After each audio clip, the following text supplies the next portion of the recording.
Hello and welcome back to Plenty of the Geeks. You join us for another Moonstone video, and today we're going to look at some Commonwealth reinforcements.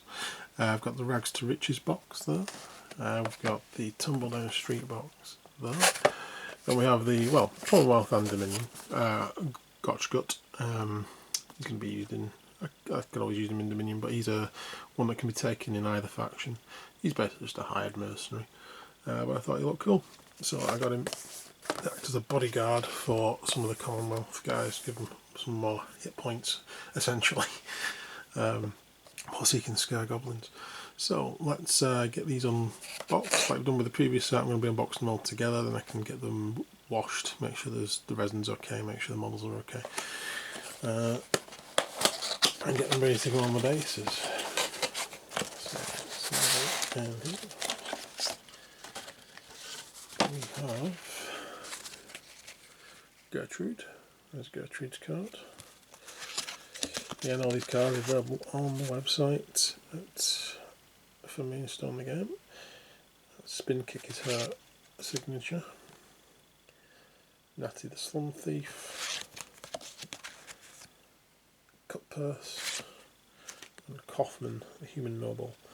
So currently the only Human Noble in the Commonwealth that isn't really combat focused. We just have some extremely cool abilities just to take either a moonstone off somebody or throw money bags about to distract people. And we've got Gut Barge as his signature. So let's have a look. Looks like we've got 30 bases.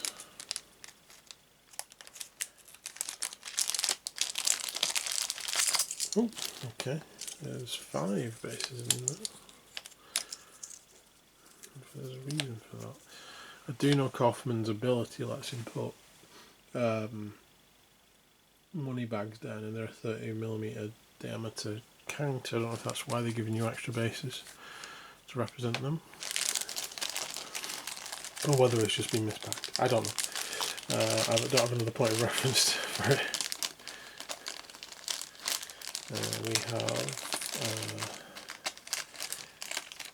We have Gertrude and Natty on the same little sprue. Natty's on only one figure, and Gertrude's just 2 parts, body and then arms and blunderbuss. Oh yeah, there we go, that explains it. So they have given you 2 little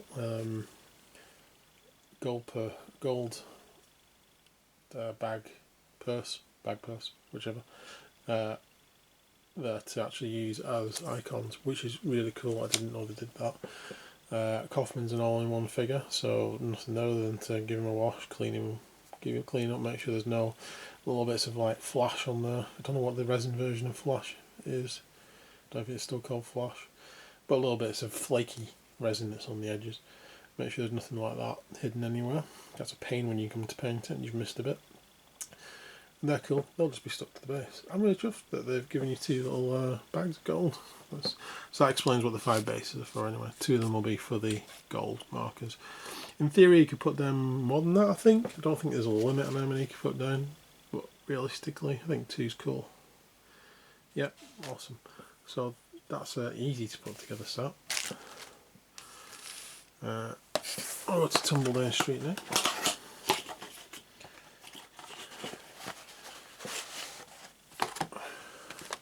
Slightly different colour.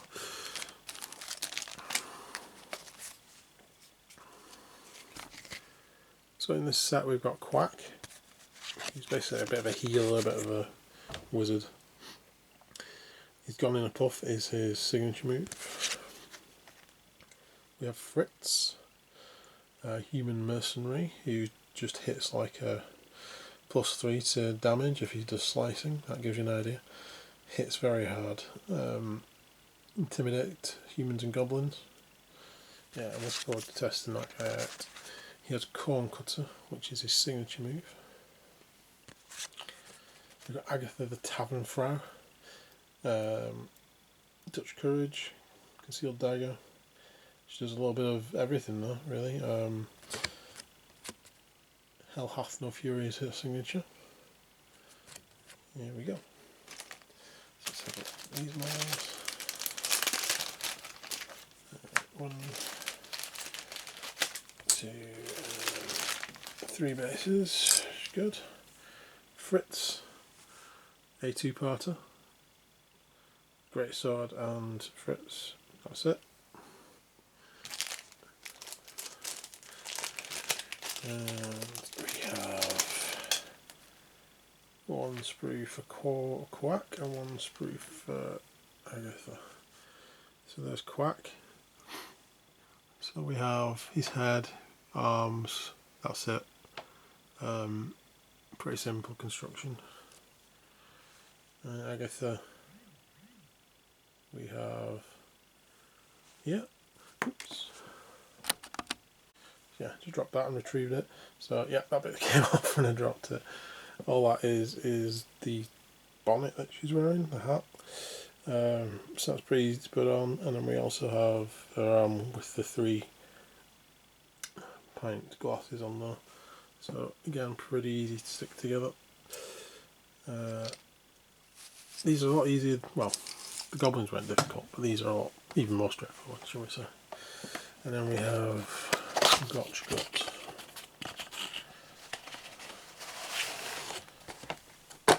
There we go.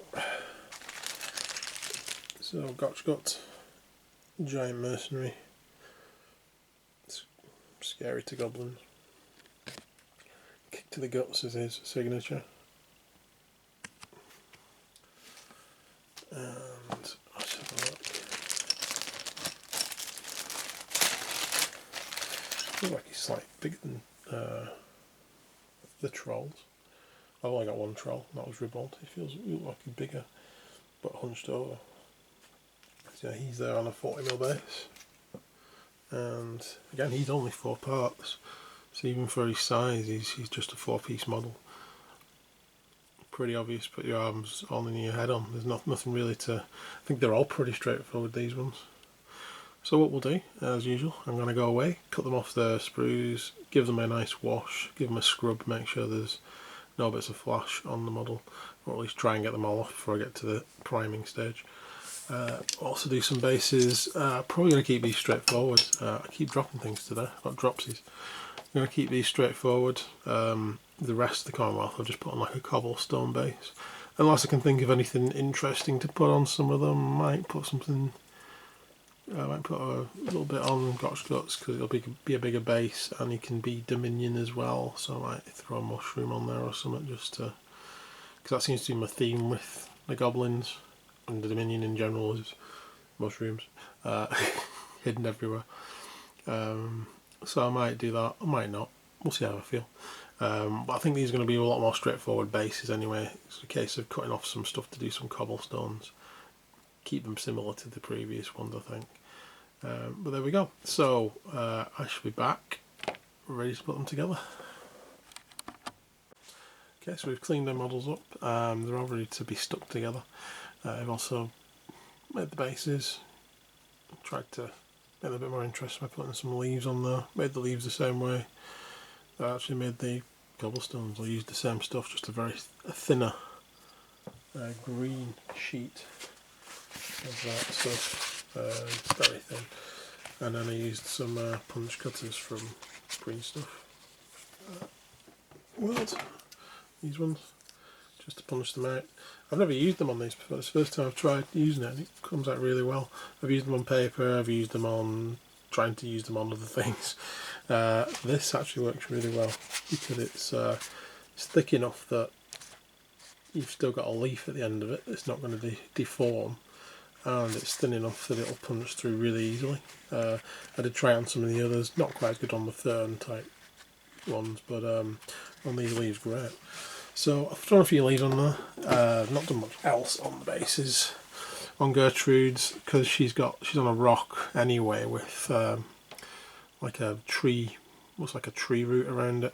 She's going to get a more natural base, so I've put a mushroom on there, and I also put another mushroom that she stood on and kicked because she is a fairy hunter. So she's broken that. Let's see what else. Oh, and I put a mushroom on the back of Quack's as well. I'm going to make it really glowy and weird and unnatural, like it's been one of his experimentations that he's like dropped on the floor as he's been walking. Like it's just rooted, it's just made this mushroom appear. So I'm going to do that. Other than that, the bases are pretty standard. I've got a couple of steps, one on Agatha's and one on Gotchguts. So I'll just case of sticking these together now. They're all very simple. Some of them are just stick onto a base, like Kaufman and Natty, and then some are just stick a couple of arms on. I think Quack's probably, well, Quack and Gorgot, they've got a head and 2 arms. So I'll come back with some finished models. So here we have some finished models. We have Gotchgut. Here, as I was sticking them together, I remember now who he reminds me of, and it's I think it's the big fur collar and then the metal cap. Just make me remind me of the character from Thundercats. He's a lot less monkey-like, but it's just the combination, especially from that angle. So we have Gertrude,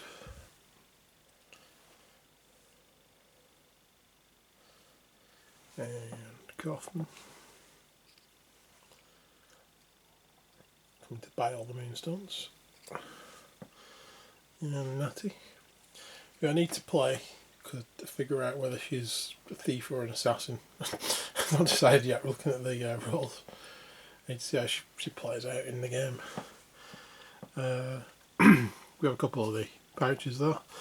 And then we have, over here, we've got Agatha.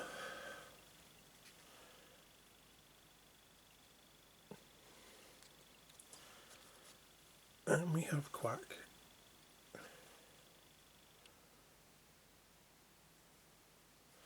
And we have Fritz, who I had to, when I was trying to put the sword on, realised it was bent. So I had to go and use some hot water to unbend it. As with this model from the last video. You see now that's straight. I just need to use hotter water basically and try not to burn myself. And be very quick. Those are the key. But yeah, you can straighten it just with water. Hot water. I could probably use steam or a hairdryer. I don't trust those, so I'll just use the hot water technique. There we go. So that is a Commonwealth reinforcement. So hopefully next time you see these guys, or the goblins from the previous video, they're going to be painted. I can't remember if I showed off the painted models from the last video, but there is Sir Hogswash. All done. And the Goblin airship, which does work quite well being on a big base, to be fair. It sort of reminds you that it's flying and can't attack in melee and collect moonstones. But no, I think they've turned out really well. I'm really quite happy with them. So that's them, and next time you see these guys, they should be painted. In the meantime, I might do some more playthrough videos with different characters and stuff rather than just the starter set. I might actually see how they interact with each other. Plus it's good practice, and it's a nice quick game to play, to be fair. You can play it with under an hour. There we go. So please like and subscribe. Helps us out on the channel. And you guys take care. See you again soon, hopefully. Bye for now.